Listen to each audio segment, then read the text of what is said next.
Aleluia. Você pode ver alguém estudou muito, mas se não tem Jesus na vida dele, ele é burro. Aleluia. Não envergonha-se, portanto, do testemunho de nosso Senhor, nem do seu encarcerado que sou eu. Pelo contrário, participa comigo dos sofrimentos a favor do Evangelho. Aleluia. O Evangelho de Cristo, Jesus deixou bem claro que vocês passarão pela aflição. Mas algo ele disse para nós, que tenha bom ânimo, porque eu venci o mundo. Mas o vencer o mundo não impede que você passe as aflições. As aflições vão vir. As provações vão chegar na tua vida. Se você vê o homem de Deus, onde ele está chorando, você vai se perguntar, mas realmente o Espírito Santo não é consolador? O Espírito Santo não é aquele que sonda os corações e dá paz. Aleluia. O Evangelho traz para nós uma certeza, uma força, para que nós tenhamos essa força de saber que pode vir a barreira, pode vir tempestade, que vou usar o Evangelho, o poder do Evangelho, eu vou sair mais que vencedor. Mesmo que as coisas estão aparecendo sem saída, mesmo que as coisas estão aparecendo sem resposta, mas quando você olha no Evangelho, você olha na palavra, você encontra alguma coisa que Deus vai falar para você. Por causa do Evangelho, o apóstolo Paulo sofreu. Por causa do Evangelho, quando os teólogos falam que provavelmente que esse Evangelho de Paulo, ele estava escrevendo isso na cadeia. Eu não sei se é verdade, mas ele estava escrevendo esse Evangelho na cadeia, essa epístola, essa carta na cadeia em Roma, na Roma. Aleluia. E o apóstolo Paulo, quando você olha a figura do apóstolo Paulo, você entende para que uma pessoa aceita de sofrer por causa dessa palavra, você vai entender que não é por acaso. Quem era o apóstolo Paulo? Talvez você não sabe. O apóstolo Paulo era chefe. O apóstolo Paulo era fariseu. Um fariseu era uma pessoa que estudou muito. Um fariseu era uma pessoa considerável. Um fariseu era uma pessoa de valor. Numa cidade, quando fala de este é um fariseu, sabendo que esse aqui, ele tem escolaridade. Mas o apóstolo Paulo aceita de se tornar uma pessoa inútil, mas para receber o Evangelho, para que amanhã ele se torne uma pessoa útil para Deus. O apóstolo Paulo aceita de se tornar uma pessoa inútil. No nível do apóstolo Paulo, os romanos não podiam tocar nele. O nível que ele estava de fariseu, os romanos não podiam tocar nele, porque ele mesmo, o apóstolo Paulo, já declarou que ele tinha cidadania romana. Então, onde ele passava, onde ele ia, todo mundo respeitava ele, mas o respeito acabou a partir que Jesus aparece na vida dele. A parte da vida dele muda. Muitas pessoas talvez não te respeitem, talvez não te dá valor. Eu, quando era no tráfico de droga, quando eu ia no Congo, me chamava de brasileiro. Muita gente ao meu redor, até no Facebook, Ogoiacá, me pergunta, vai vir quando? Mas hoje ninguém me pergunta mais. Ogoiacá não existe mais, porque não tem mais grana. Não tem mais esse negócio de boate, esse negócio de comer lá. Não existe mais. Não são mais fariseus. Mudou a página. E essas pessoas que me esperavam, eu estava aqui no Brasil, o coração batia, ficava pouco tempo aqui, pouco tempo na África, para levar um negócio. Aí chegava lá, o brasileiro chegou, o brasileiro come, não me cola, não malanqueia atrás de mim.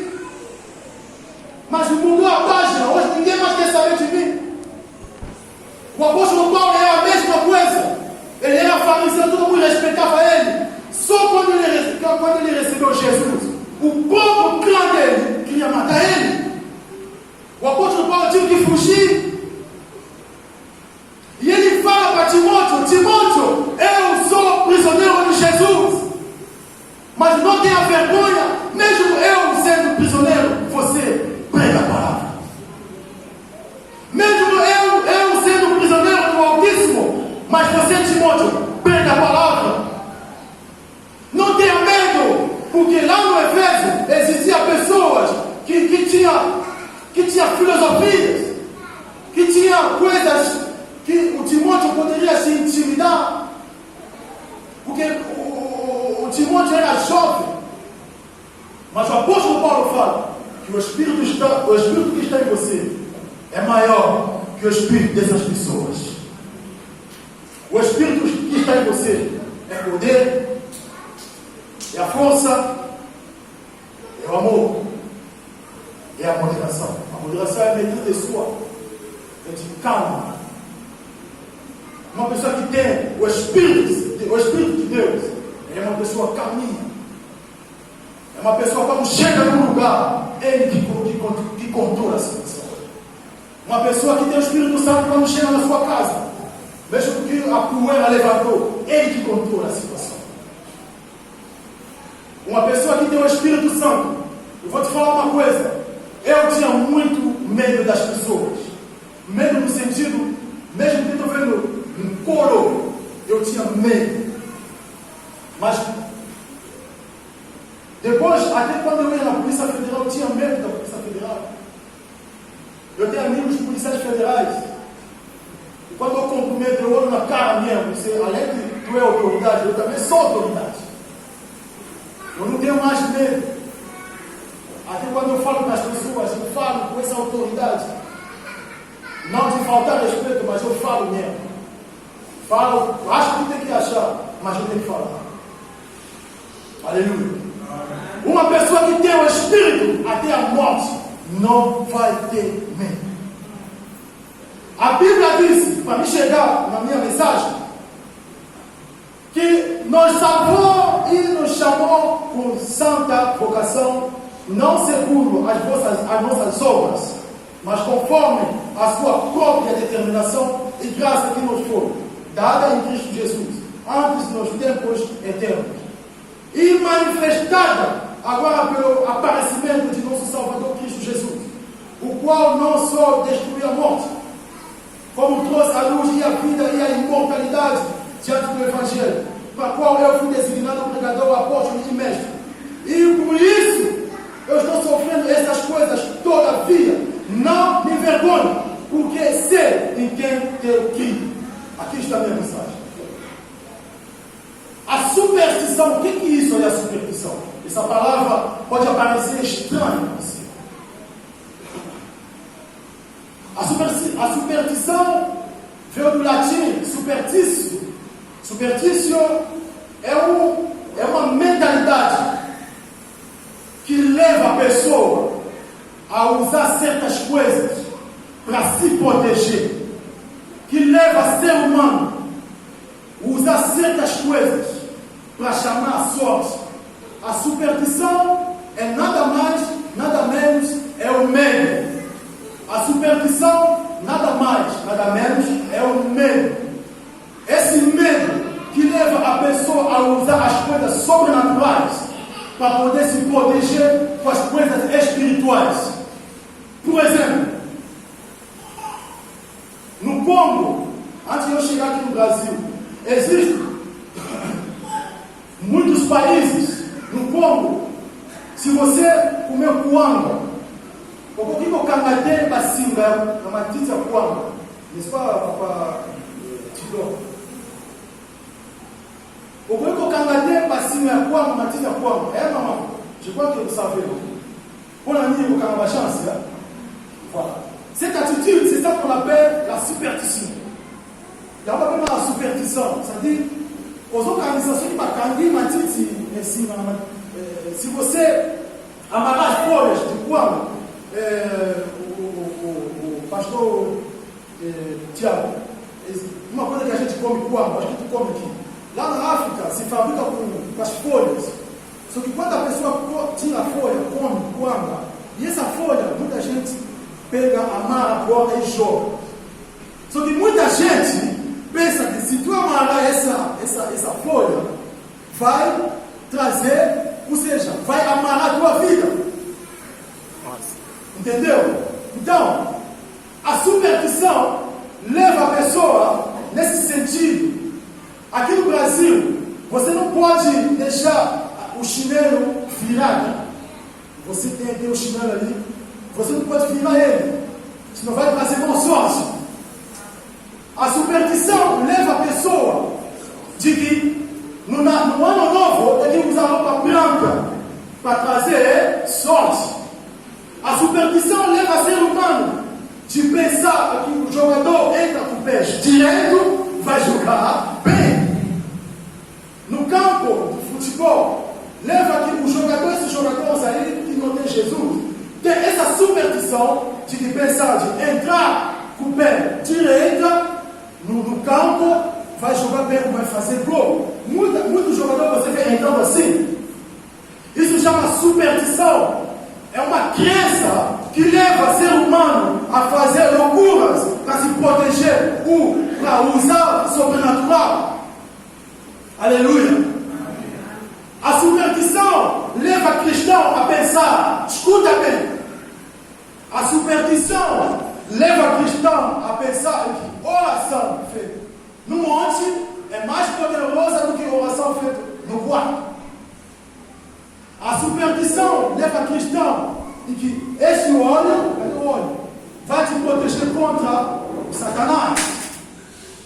A superstição leva o cristão a pensar que dormir com a Bíblia aberta vai te proteger contra o espírito maligno. A superstição leva o cristão de pegar a toalha de um pastor, levar na tua casa, vai te trazer sorte. Estou falando de cristão. A superstição leva o cristão a pegar um cadeado, que vai lá pegar o cadeado naquelas igrejas de lá. Que cadeado vai trazer a sorte. A superstição é muito. Senão eu não vou ter tempo. Pastor, se tu quer ver superstições, vai na igreja daquele que não vou falar daqui agora. Vai naquela igreja, até como sabe.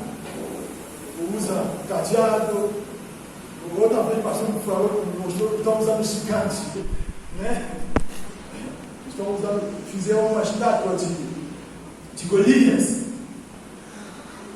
Estão colocando lá que vão derrubar Golias. Essa é a superstição. Aleluia. Deixa eu te falar uma coisa para a igreja. Igreja, esse olho, quando você usa esse olho, não usa esse olho porque você tem medo de Satanás. Vou repetir. Eu vi uma irmã aqui na igreja. A potibana é uma fruta, igual uma fruta. Uma fruta muito boa. E são muitos aqui, né? Muitos são assim aqui. Papai mesmo. São poucos assim. Aqui diz ser puro,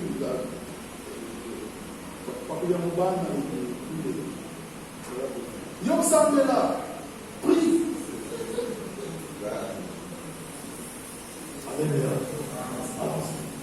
Agora, quando você usa esse olho, não usa esse olho porque você tem medo de macumba. Usa esse olho porque você tem comunhão com Deus. Se você não tem comunhão com Deus, podemos se ajuntar aqui, ressuscitar Além Moloco, ressuscitar Theo Osborne, ressuscitar Adida Bar, ressuscitar Pedro, ressuscitar o apóstolo Paulo, ressuscitar tudo o que for, para ungir esse olho. Se você não tem comunhão com Cristo, serve. Aleluia.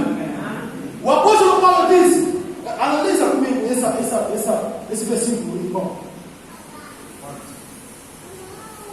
12. por isso estou sofrendo essas coisas. Todavia não me envergonho, porque c'est em quem tem o Cristo. 12.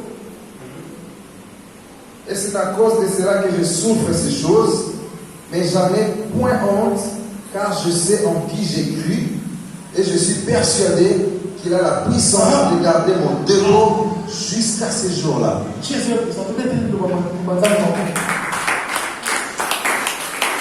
O apóstolo Paulo, ele não tem vergonha, ele não tem medo, porque ele coloca a fé dele.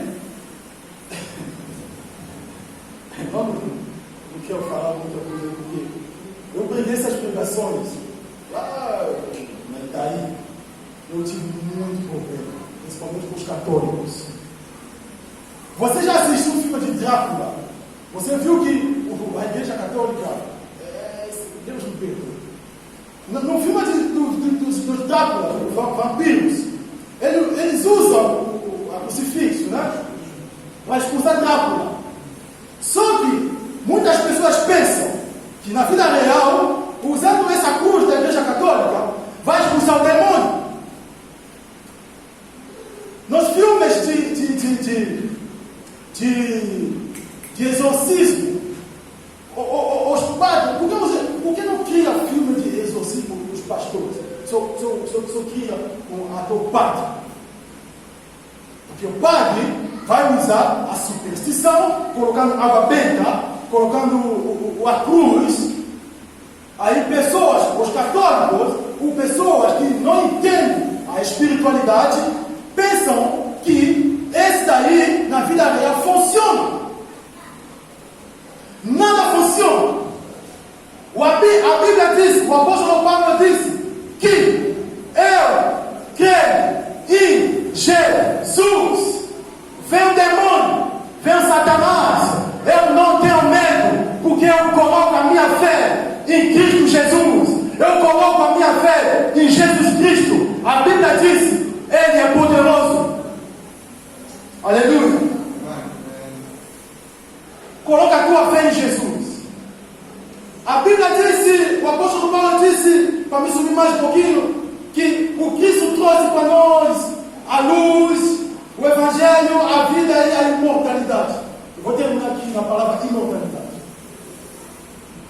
Você que está pensando, quando estava lendo, Deus me ensina que o Evangelho traz a imortalidade. Irmãos, uma pessoa morta não planeja. Uma pessoa morta não sonha. Uma pessoa morta não tem plano. Uma pessoa morta não tem projeto. Uma pessoa morta não adianta abrir a porta para ele. Uma pessoa morta não adianta dar alguma coisa para ele, porque ele é morto, porque ele não se mexe, porque ele não fala, porque ele não enxerga, porque ele não escuta. É a mesma coisa. Um cristão sem o Evangelho é morto. Um cristão sem o poder do Evangelho é morto. O Evangelho traz a imortalidade. Tudo que era morto na tua vida vai ressuscitar a partir do Evangelho. Tudo que era morto vai ressuscitar a partir do Evangelho. A imortalidade vai entrar na tua família. A imortalidade vai entrar na tua casa. A imortalidade vai entrar nos teus projetos. A imortalidade vai entrar nos teus planos. A imortalidade vai entrar nos teus projetos. A imortalidade vai entrar na tua vida. Pelo poder do Evangelho. Aleluia. Amém. O Evangelho traz a imortalidade. Somente o Evangelho que pode ressuscitar teus planos. O Evangelho é a palavra de Cristo. Se você tem Cristo, você tem a imortalidade. Se você tem a palavra, você tem a imortalidade. E quando você pensa, quando você planeja, quando você sonha, quando você projeta, tenha certeza, o poder da palavra, o poder do Evangelho vai dar tudo certo. Vamos lá. Oh, Yahweh, nosso Deus. Eu quero que você ore a Deus. Mamãe Jolie Eu estava planejando de nós orarmos acerca dos nossos planos, acerca dos nossos projetos. O ano acabou de começar. Não pensa que o inimigo te deixou em paz. Você planejou, você está sonhando, você está pensando em viajar, você está pensando em trabalhar, você está pensando em fazer coisas grandes. Tudo isso é planos. A porta está aberta, sim, mas o diabo está lá. Vamos orar a Deus. Se você puder levantar, você levanta, vamos orar. Se você é